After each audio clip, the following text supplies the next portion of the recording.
Sejam bem-vindos ao canal Afinal que Somos Nós. Assistam agora a 7ª parte da entrevista da Gisele Almeida, que foi dividida em 10 partes. Caso vocês tenham perdido alguma das partes anteriores, não se preocupem, os links estão presentes na descrição desse vídeo. Sugerimos fortemente que assistam até o final. Nós sabemos por que estamos pedindo isso. Ao assistirem, vocês também saberão. Bom proveito!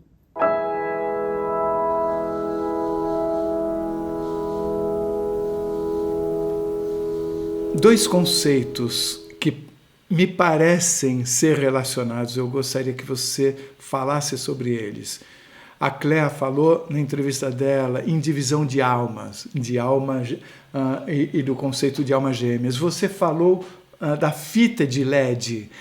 É LED como de luz que você fala? Essas fitas igual a gente vê aí, que a gente compra naquele aplicativo que a gente coloca nas paredes, que é uma fitinha, tá? É igual. Eu coloquei esse desenho para a gente ter um desenho para a gente conseguir imaginar isso, tá? Como é que você relaciona, se é que você enxerga uma relação entre esse conceito de almas gêmeas, da alma se dividir e a fita de LEDs? Primeiro, vamos lá. Aquilo que sou eu na experiência, eu estou, então, dividida, como a gente posicionou aqui dando o nosso exemplo de fita, né? Uma ligação daqui da Terra até lá, numa das 12 frequências. Então, cada partezinha do código, vamos chamar assim, né? Cada luzinha que acende ali é uma experiência que acontece. E quando isso acontece, em cada camada dimensional, pode acontecer até 144 mil partes de divisão de uma mônada, de um sistema, vamos dizer assim, uma essência. Ela pode se dividir até em 144 mil partes, tá? Quando acontece essa divisão, pode ocorrer de coisas que assemelham muito, dessas partes que seriam partes muito próximas, subfaixa muito próxima da minha, algo muito parecido comigo, eu encontrar em alguma existência ou me deparar com a sorte de ter essa reconhecimento de eu pertencer a algo muito próximo. Imagine que um código subsequente ao meu, tá? Vamos supor, eu vou dar um número aqui. Vamos supor que vou dar um número aleatório, tá? Eu fosse o 3435, tá? Aí vamos supor que o 3436, que é a continuação do meu código, por exemplo, tá? Seria essa outra essência, esse outro fractal, que eu tenho uma ligação forte e profunda e encontro ele, mesmo que ainda experimentando, muito próximo e dentro da mesma linha de tempo que eu, ou tenho a sorte, a honra de encontrá-lo. Mas ele está na mesma linha de LED? Ele está porque aqui, ó, quando eu tô existindo aqui, tá? Vamos supor, nessa dimensão terceira, eu existo aqui, mas não tem só eu aqui, eu tô fractalizada. Pode ser que tenha outras Giseles, eu sei que tem uma nos Estados Unidos, em Virgínia, experimentando, tá? Isso não é universo paralelo. Não.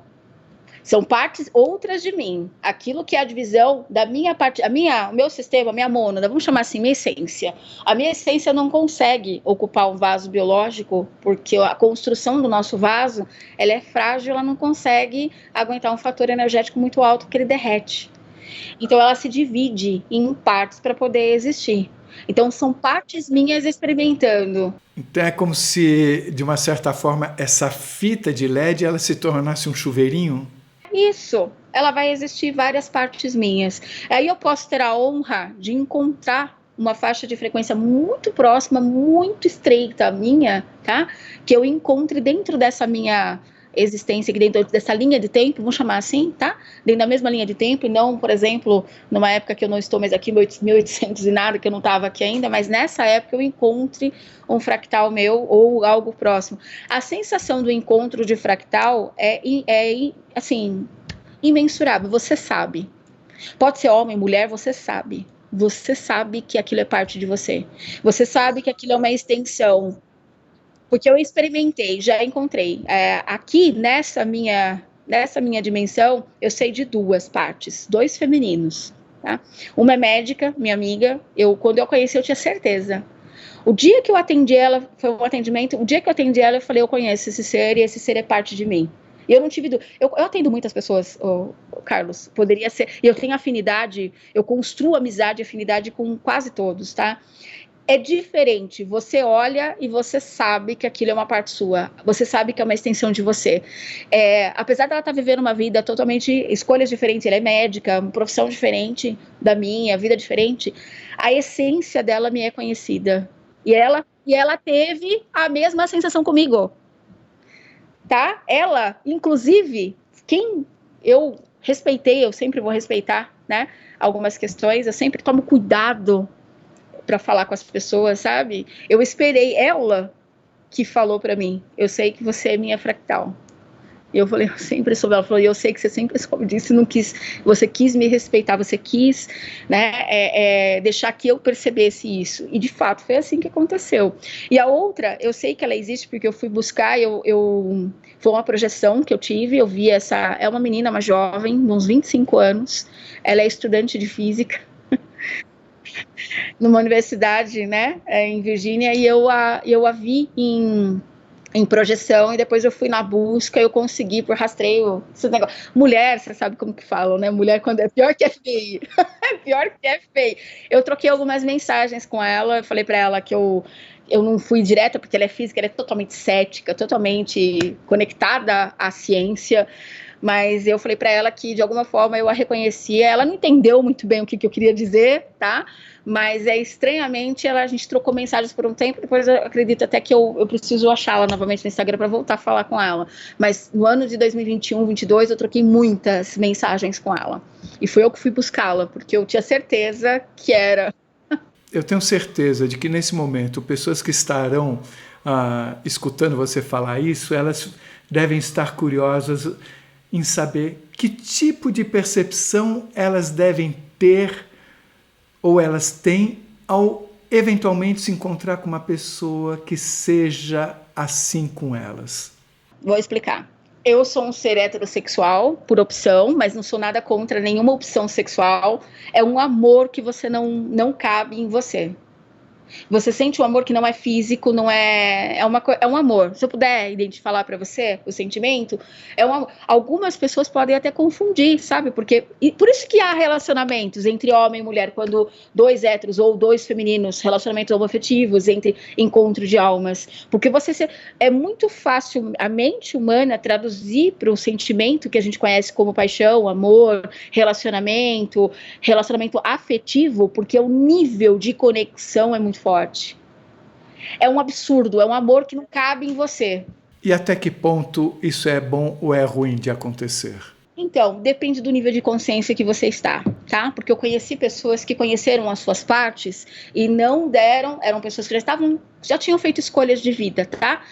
Casou, tem filhos e encontrou essa parte. Isso gera uma confusão, Carlos, porque aí a pessoa não vive nem mais a vida do casamento dela, porque ela está conectada a essa pessoa, mas ela tem filhos e situações, ela não quer separar, porque ela tem amor também por aquela pessoa que ela se casou. Eu nos meus atendimentos, isso chega muito, tá? Tipo assim, eu encontrei, Gisele, eu sei que é ela, que é ele, que é, tá?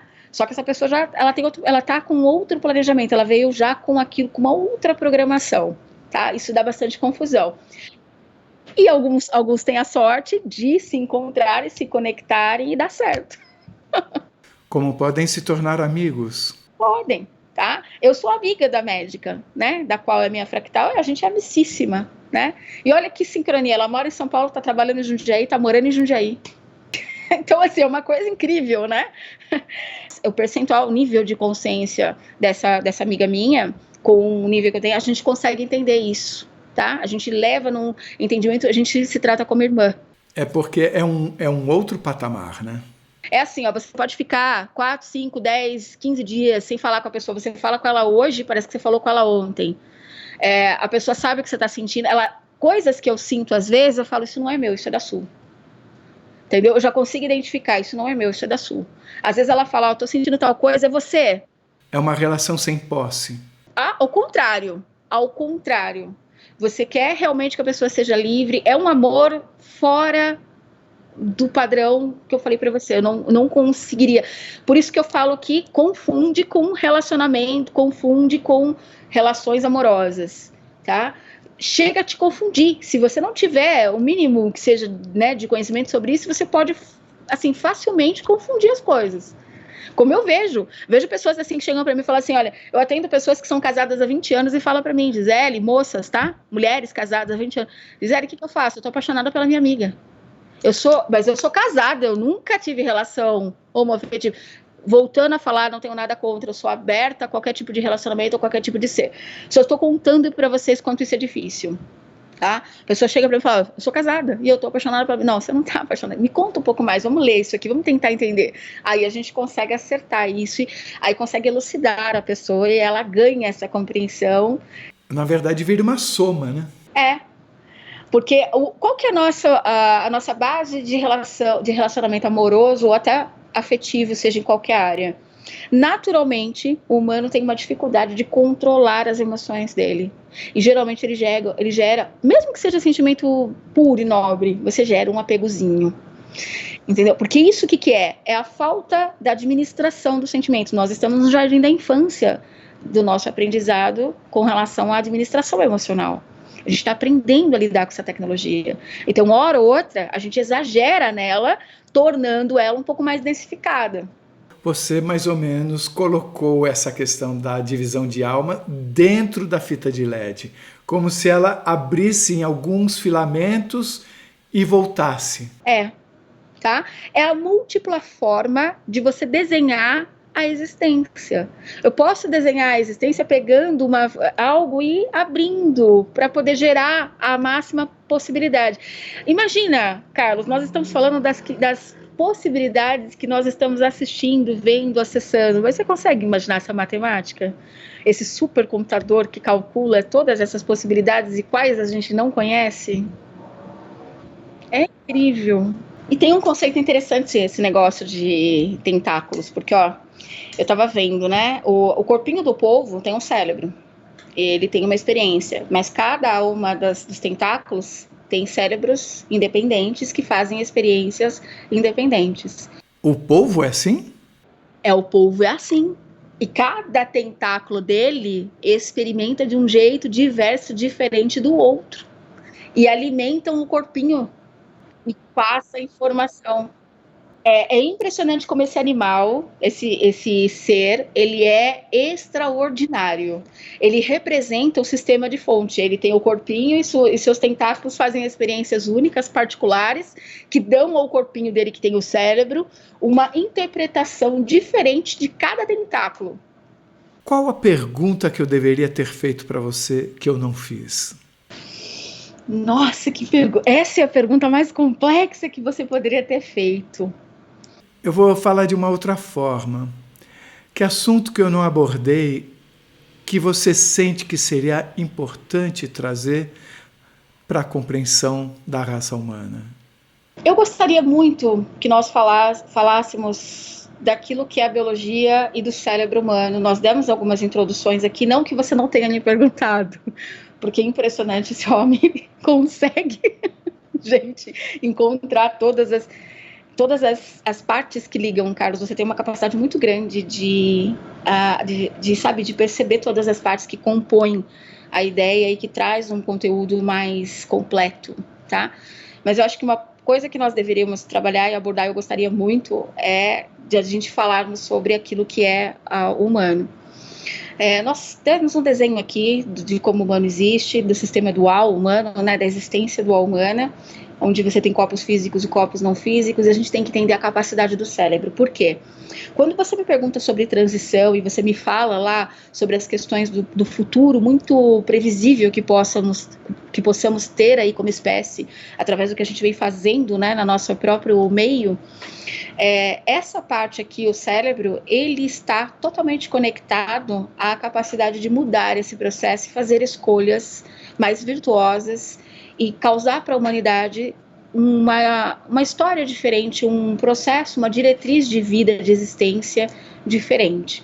E é algo que eu, na minha particular ideia, eu acho que a gente trabalha pouco e nós falamos muito pouco sobre como é o funcionamento do cérebro humano e de como nós humanos funcionamos. O cérebro, ele tem uma formatação muito base, muito simples de funcionamento, que traz toda a sua complexidade, que é esse sistema que eu falei. consciente, subconsciente, atuando, consciente fazendo escolhas, tendo pronta resposta, parte cognitiva, mas ele não consegue atuar e não consegue trabalhar na linha do sub. O sub tem uma formatação automatizada que faz com que a vida desse humano aconteça. Nós vivemos, experimentamos a vida pelo subconsciente, não pelo consciente. Por isso que ele é 90% do nosso tempo acordado. O modo é assim porque precisa economizar energia. O cérebro gasta muita energia para manter isso aqui funcionando. Então ele tem que ter um modo automatizado de funcionamento. E está aqui no subconsciente todas as memórias, toda a referência de personalidade que você tem formou no subconsciente. Então quem é você hoje como adulto, as escolhas que você fez, e aquilo tudo está sendo utilizadas as informações para suas escolhas, não só a programação, mas os dois alinhando programação e o que você tem lá nas memórias. Então a forma como a gente experimenta a vida e faz escolhas está aqui, inclusive os quadros emocionais. Quando eu faço uma experiência no agora e eu tenho uma pronta experiência, uma pronta resposta referente à minha experiência, eu estou acessando o passado, as memórias para responder o que é o presente e alinhando já o que é o futuro, porque o cérebro está projetando inclusive o futuro com base no passado. Então, olha como o subconsciente e as memórias, os arquivos de memória são importantes, porque para que eu possa controlar o meu fator emocional, e o meu fator emocional vai dar comando à minha vida, porque ele que vai decidir que tipo de ser que eu vou me tornar, né? Ético, não ético, quanto eu vou fazer de escolhas tem a ver com emoções causadas pelas memórias do subconsciente. Então eu vejo que falta para a humanidade uma capacidade de autocompreensão, de entender como esse mecanismo mental incrível que nós temos funciona, para que a gente possa fazer esses recursos elevarem a nós a uma capacidade de termos, então, uma cognitiva que anda junto com a capacidade consciente. Porque se eu conheço o meu formato de existência, aquilo que rege a minha vida, que faz com que o meu sistema funcione, e eu tenho meus canais todos de percepção através do cérebro, se eu começo a entender isso, eu começo a ter aquilo que nós não temos hoje, que é a administração da nossa existência. Porque se eu entendo o modelo como o cérebro funciona, eu administro esse cérebro a meu favor, a favor daquilo que eu estou buscando, que aí é consciência. Então, para aquele corpo mental que a gente comentou aqui, que é o intermédio entre as camadas, funcione, atue, ele precisa que o consciente e o subconsciente esteja alinhado com ele. E para eu chegar nesse nível, eu tenho que ter autonomia sobre mim, eu tenho que saber o meu funcionamento. Hoje não se sabe, eu garanto que essa informação que a gente está trazendo aqui, muitos não sabiam, que você existe, você dá prontas respostas referente ao teu presente com base no passado, por uma persona construída não da sua escolha, mas de todas as experiências que foram arquivando lá, inclusive traumas, e aquilo que chama de memória marcante. Por que eu respondo de forma exacerbada a algo no meu presente, uma resposta emocional? Porque eu não estou respondendo só à ação do presente, eu estou buscando um arquivo de gaveta que tem essa informação marcante já, e que quando ela vem, ela se torna exagerada, porque a informação já é conhecida, e já gerou aquilo que a gente chama de memória marcante ou trauma. Então a minha resposta, a maneira como eu respondo no presente tem a ver com o passado. E o que isso tem a ver com consciência? Se eu tenho meu cérebro em meu conhecimento, eu administro melhor os meus sentimentos, eu passo a ter a capacidade de ler o próximo, porque se eu começo a entender como eu funciono, adivinha o que acontece? Eu começo a entender o próximo. E eu começo a entender que o próximo e que todos os humanos são previsíveis, porque ele está funcionando sobre gavetas de repetição. Se eu começo a perceber esse humano, Carlos, eu facilmente consigo traçar até a sua resposta. Porque com base na minha convivência com você, você vai colocar para mim, você vai me dar aquilo que são as suas gavetas. E eu sei que você está numa formatação automática, então eu sei que você vai ter sempre mais ou menos as mesmas respostas. Agora eu vou complicar. Isso envolve também outras vivências fora esta atual? Claro, vamos entender aonde que entra aqui o que a gente chama de registro acástico. O que é o registro acástico? É o registro de memória das suas outras existências, tá?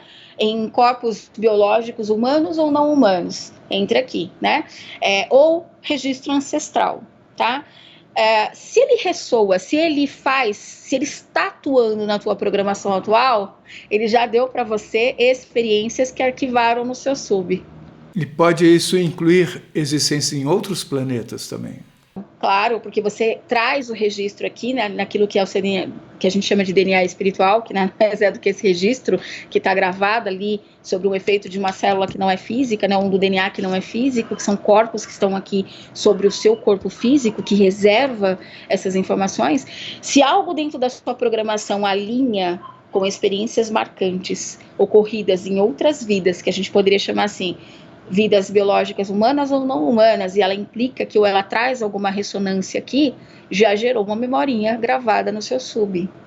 Então, quando eu reconheço o meu sub, quando eu conheço o que está ali dentro do meu subconsciente, eu consigo também transmutar ou seguir a trajetória de diretriz de escolha, e aí sim uma escolha consciente, e não de modo automatizado. Porque agindo dessa forma equacionada aqui, você está no automático. Eu só passo a ter alguma administração quando eu conheço esse conceito e eu começo a encontrar técnicas para eu acessar o meu subconsciente e transmutar as memórias de lá de dentro. Aí nasce aquele outro estado que é o estado, vamos dizer assim, essencial original, que é o eu real. E não o eu persona. Nós humanos estamos agindo pelo eu persona, que foi construído com base na experiência. O eu real ele estaria em camadas e quilos de terra, tá? Vamos pôr assim, mas ele está existindo lá. Quando eu passo a administrar a minha existência, eu passo então a administrar pelo meu eu real. Aí sim você está falando de uma parte sua que está conectada diretamente com aquilo que é divino. Porque o eu, essência, ele é o próprio fractal em experiência. Aí sim você passa a ter um ser que é consciente e ele é conectado àquilo que é a fonte. Isso me traz uma outra pergunta. Vamos lá. Quem sou eu? Essa é a pergunta. Mas não eu, Carlos, eu qualquer um. No seguinte sentido, pela fita de LED, você, ou mesmo por aquelas divisões, eu posso, nesse nível, estar aqui na Terra, no outro nível, estar no planeta X, no outro nível, estar andando no asteroide e por aí afora. Sim. Qual o sentido de eu falar que eu vim de algum lugar, quando, na verdade, eu estou aqui e pedaços do registro, como você fala, estão em outros lugares? Então, eu vim de lá ou somos todos de todos esses lugares ao mesmo tempo? Perfeitamente colocado. Nós somos de todos os lugares, nós somos o total da nossa experiência que é desconhecida por nós. Nós não ainda temos uma mente capaz de acessar toda a nossa existência, exatamente porque nós não conseguimos, nem o nosso cérebro consegue dar a tradução e compreensão a todos esses registros, tá? E esses registros, eles também seguem aquilo que são as leis da Terra para serem compreendidos pelos humanos, porque é gradativo. De forma gradativa, eu ilumino a minha matéria sem consumir. Eu aumento o meu percentual de consciência, que faz com que a minha matéria biológica se ilumine ou ganhe uma outra formatação para conseguir absorver mais da informação que é celestial, ou que é divina, ou que é total, tá? Então você, na verdade, se a gente for analisar tudo, você é a fonte experimentando em várias camadas ao mesmo tempo, de forma simultânea. Por exemplo, vou olhar para você. Você falou da senhora de Sírius, o que me faz pensar, ok, essa senhora de Sírius deve ser de Sírius. Então, imagino que ela esteja na sua fita de LED. Então, eu imagino assim, sim, todos somos a fonte. Toda gota é de todo o oceano, mas tem gota que está no litoral norte de São Paulo, tem gota que está no Ceará, tem gota que está no Mar do Japão. Exato. Todo o mar se une no planeta. Exato. Mas nesse sentido seria correto pensar, ok, a minha existência está ligada à minha fita de LED, e a fita de LED, cada fita de LED tem uma história eventualmente diferente. Sim. Então, por exemplo, se alguém sente que tem a ver com com Sírius, por exemplo, é porque a sua fita de LED tem lá também. Então você está aqui, você está lá, você está em vários lugares, quer dizer, cada pedacinho está num lugar, existe uma afinidade com isso, como outros estarão em outros lugares. É isso que nós podemos dizer ou tem algo a mais que podemos dizer? Exatamente isso. Então, assim, ó, cada parte sua que compõe a fita é um código. Cada código está fazendo uma experiência, uma assinatura de energia que está experimentando. Qual que é a minha conexão com a mulher de Sírius, que eu chamo ela de Senhora de Sírius? Porque ela também sou eu, só que numa experiência que não é a minha, mas uma parte da minha fita que está experimentando em Sírius e que eu tive a honra e o prazer de me conectar. Agora, por que eu tive essa honra e prazer que eu vou considerar assim como humana? Porque existe uma programação para isso. Aquilo que eu vim desenhada para cumprir, ela também subentende que ela chega, ela também tem conhecimento da minha programação e dentro do programa dela, coisas que estão aqui favorecem ela. Porque nenhum ser conecta com o outro se não houver aquilo que a gente chama de ganha-ganha. O sistema se organiza no ganha-ganha, na troca equivalente. Então, do mesmo jeito que ela me serve e me ajuda em várias coisas, eu também estou acrescentando, porque ela está entendendo como eu funciono e possivelmente construindo as suas bases cocriativas ou somente sendo uma cientista dentro da área da percepção humana e entendendo como o humano funciona. E o humano é algo extraordinário no universo. Todas as vezes que eu acesso consciências, a maior parte das consciências dizem isso. Porque eles olham para a humanidade como algo que está se desenvolvendo inicial ainda. Eles sabem que nós somos os nenês, as crianças novas do que eu falei para você da escola, né? Os recém-chegados. Eu anotei aqui, os novos garotos do pedaço. Garotos do pedaço, exatamente, tá? Eles consideram assim, por quê? Porque é um desenho novo, inovador, onde você coloca todos esses atributos, dimensão, dual, corpo biológico extremamente densificado, com um fractal que é a viva matéria, condição emocional, que é algo incrível, que é uma tecnologia de escolha que faz com que o livre-arbítrio funcione. O livre-arbítrio está totalmente conectado à área emocional. Só tem livre-arbítrio seres que têm condição emocional. Se você não tiver condições emocionais, você não tem livre-arbítrio. Já foi dito que nós não somos o último da fila. Não. Nesse sentido, também existe livre-arbítrio nessas camadas inferiores? Possivelmente sim, eu não acessei todas, mas algumas que eu acessei sim, tá? E tem uns que eles são exatamente como você falou, eles são planos, a existência deles não é tridimensional. É um negócio, parece desenho. Eu lembro quando eu acessei, fiquei muito confusa, Carlos, que eu falei, caramba, isso aqui parece desenho animado, sabe? E é uma existência plana, não é tridimensional. É totalmente diferente da nossa. Eu queria que você falasse um pouquinho mais sobre a Guerra de Órion. Vamos lá. Porque eu queria entender de que forma isso deve ser compreendido por nós que estamos aqui, no mínimo para não errarmos igual.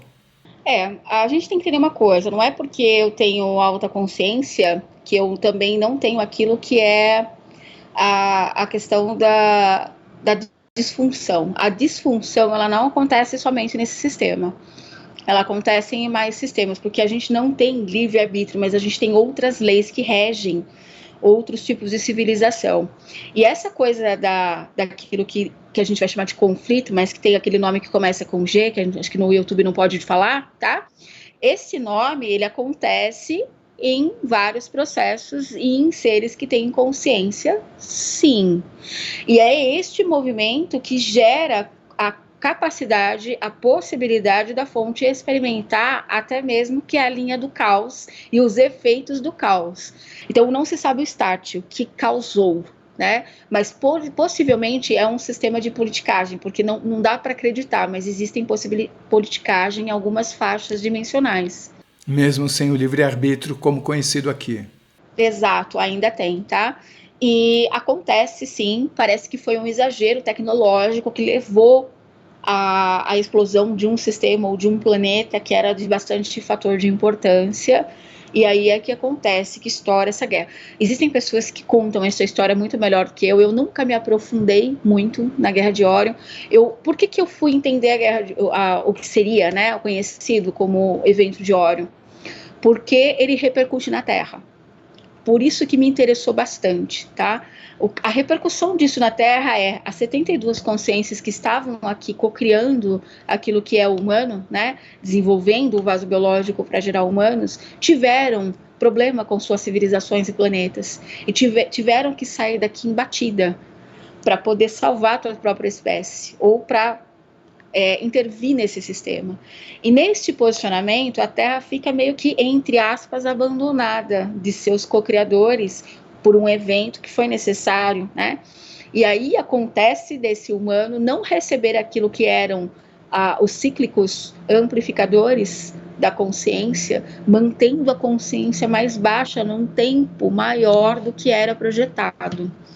E aí você tem a capacidade de outros seres que estavam no sistema começar a enxergar a Terra e ver que existiam vasos biológicos que estavam começando a se desenvolver, e Urano e Ouro deve ter um nível de importância muito grande para o sistema, porque a Terra foi conhecida como Urântia por conta da quantidade de Urano, e Ouro a gente bem sabe que todas as civilizações antigas desejavam e adoravam e adornavam o ouro de uma forma muito religiosa até, visto que civilizações antigas não costumavam separar religião de profissão, né, ou de inclinação social, a coisa era toda dentro de um processo só, né, você não desconectava. Então, o ouro, ele tem sim um valor do qual a nossa espécie ainda não conhece, não só como tesouro, não só como valor, mas deve ter algo nesse minério que é importante, que a gente não sabe direito. E despertou o interesse de muitos seres, até tem sagas Anunnakis, aí, coisas aí que se falam sobre isso, que exploravam mão de obra humana para poder tirar e extrair aquilo que seria o ouro e urânio e outros minérios que a Terra possui.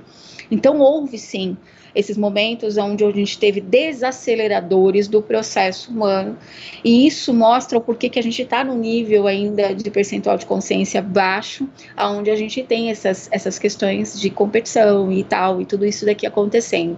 Mas, mesmo assim, outros que acessam e que trazem essa informação dizem que não há nada, como a gente falou naquela vez, até mesmo a disfunção era calculada pela fonte. Mas, se a gente for olhar pelos olhos do humano, analítico do humano, esquecendo o sistema, nós somos sim prejudicados com essa guerra nesse sistema de evolução consciencial, e por ter sido, sim, em algum momento, não por todas as espécies, considerado, entre aspas, escravizado por algumas delas em alguns períodos, ou até modificado o sistema de DNA, desligando alguns filamentos e algumas questões. Isso sim, houve algumas varreduras no sistema, como dilúvios, e sugere-se que estamos aí entre a quinta e a sexta semeia de humanos, justamente para ir limpando todas essas tragédias que aconteceram na história da humanidade. Eu não entendi, quinta ou sexta? Semeia, que seria assim o fato de você zerar e restart, sabe? De você eliminar e começar de novo o processo humano. A transição é um pouco isso? É um pouco isso. A nossa não acontece pelos registros que contam na rede do planeta, que eu falei para vocês, é acessível. Não se vê algo tão desastroso que se reduz tanto a população, em casos de 10%, 8%, como já aconteceu com a humanidade. Já teve eventos que reduziu quase a 8% a humanidade. Aqui fala-se em percentuais maiores, seja de cerca de 40%. Que já é um número altíssimo para a gente imaginar. E também é uma possibilidade, tá? Eu não estou dizendo que isso vai acontecer. Isso depende do consciente coletivo, atuando nas possibilidades do desenho da programação da Terra. Então depende muito de nós. Você me deu a entender que no meio do conflito de Orion, o pessoal teve que sair daqui e deixou aqui desguarnecido. Exato. Isso ocorre ainda hoje? Não mais. Existe, você já deve ter ouvido falar, algumas pessoas devem ter trazido essas palavras chamadas federações ou regentes da Terra. Houve, quando a Terra começa a se restabelecer, que a coisa lá, o evento de Órion começa a ganhar direcionamento e ordem, se restabelece então que a Terra é o palco da cocriação, que é o desenho de prancheta de muitas espécies e que precisa voltar a ter ordem. Precisa haver aquilo que é leis fundamentais para que senão não entre outros seres que não têm a ver com um processo de semeia, de cocriação da Terra e que não atrapalhem o desenvolvimento daquilo que é a humanidade. E até que ponto outras civilizações estão participando dessa transição na Terra nesse momento? Sim, estão. Essas espécies que participaram do processo nosso de semeia, que a gente chama assim, né, ou de cocriação, eles ainda estão envolvidos na Terra, ou sempre estiveram. A gente tem uma impressão, eu já ouvi muito isso, nós somos abandonados, nós estamos abandonados. O que acontece é que as leis da Terra não permitem que esses seres atuem diretamente, porque você tem livre escolha. E a livre escolha não permite que ele faça uma intervenção direta com você. Você tem que dar a permissão. E tem que ter consciência. Aí todo aquele jogo que a gente comenta aqui, toda essa formatação, ela tem que acontecer. Porque você imagina, Carlos, uma coisa é a gente idealizar aqui, ó, tá? Vamos idealizar um arcturiano bonitão, azulzão aqui. Agora, você consegue imaginar esse negócio literalmente plasmando na sua frente? Se você não tem preparo para isso, cara, você morre do coração, tá? O humano, a gente tem problema com cor, cara. A gente ainda faz segregação de cor. Você imagina o que a gente vai fazer com um carinha desse quando ele descer, entendeu? Vai ser complicado. Então tem que ter nível de percentual de consciência para você aguentar o negócio, tranco. Primeira coisa, a gente tem que entender que do mesmo jeito que existem humanos bons e humanos não tão bons, porque a gente faz aquilo que é escolha, no sistema a diversidade também acontece. Mesmo sem o livre-arbítrio? Mesmo sem o livre-arbítrio, porque aí é uma programação, porque tem que ter equilíbrio. Tá? Para eu poder gerar a experiência, a dualidade é o equilíbrio. As forças acontecem, pode ver. No sistema inteiro tem que haver o equilíbrio, sempre tem uma força antagônica. É como se você dissesse que a guerra de Órion está dentro do plano de Deus. Necessária, porque gera o equilíbrio do sistema e a experiência acontecendo. Não é porque eu não funciono em livre-arbítrio que essa lei não existe, porque ela parte da fonte, a fonte se dividiu. Quando ela se divide, ela gera a ideia do antagonismo aí. E o equilíbrio acontece a partir da divisão do antagonismo, né? Do que se torna antagônico, você tem que estar. Aí existe a necessidade de equilibrar. Tá? Então do mesmo jeito tem reptiliano bom, tem reptiliano não bom, tem arcturiano bom, tem arcturiano que não é bom. Só que se fala, por que a gente coloca esse estigma em cima do reptiliano? Porque às vezes que houve encontros ou acessos a esses seres, eles são mais instintivos, o cérebro nosso é moldado, nós temos DNA reptiliano também, tem 72 espécies, a gente não tem só flor, então as coisas são bem pesadas também. Então, ele é extremamente instintivo e territorialista, e ele não tem sentimento, é zero sentimento. Ele é uma das 72. É uma das 72 espécies, tá? E a gente tem que pensar num ser que não tem sentimento, extremamente lógico, instintivo e protetivo, territorialista. E existem muitos, não só eles, mas existem muitos que vivem embaixo da terra. Em sistemas que são embaixo da terra. Por exemplo, vou te dar um exemplo claro da onde tem reptiliano e não só reptiliano. Pedra da Gávea. Embaixo ali é uma estrutura de túneis gigantescas. Tem várias espécies que coexistem ali embaixo. E vez ou outra é filmado, visto, encontrado. Eu, quando estive lá, eu passei. Acho que não sei se eu cheguei a contar isso. Eu estava andando na praia com a minha família. Passou, falei, isso aí não é humano. Cara de humano. Se eu olhasse, eu veria como humano. Aí a pessoa que estava com meu era um ex-namorado meu, né? Eu falei assim, ó, isso aí não é humano. Ele falou, como assim não é humano? Eu falei, não é humano. Quando eu falei isso, que eu fiquei olhando, foi muito interessante. Porque meu ex-namorado também viu o olho dele ficar invertido. Ficar no sistema, passou pela gente, cruzou. Quando nós olhamos, porque eu falei antes, né, eu já vinha vindo caminhando, e eles vinham caminhando, eram dois rapazes. Vinham caminhando aqui, eu falei, esses dois não são humanos. Mas você via uma outra forma ou você só sentia? É o campo. O campo do ser, você sente, o campo dele te conta que ele não é humano, porque ele não tem cheiro de... Eu falo cheiro, mas não é cheiro, tá, Carlos? É a leitura energética. A leitura energética desse ser não era humano. Então, ele poderia estar no arquétipo, ele poderia estar com uma holografia, aí depende da tecnologia dele, tá? Ou é um avatar. Até que ponto ele sabe que não é?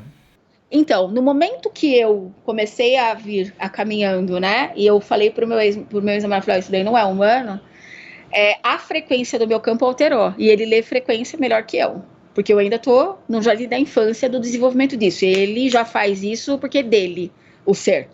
Ele olhou para mim, sabe quando você vê a identificação do tipo assim, eu sei que você viu? Entendeu? Sabe quando o olhar fala isso?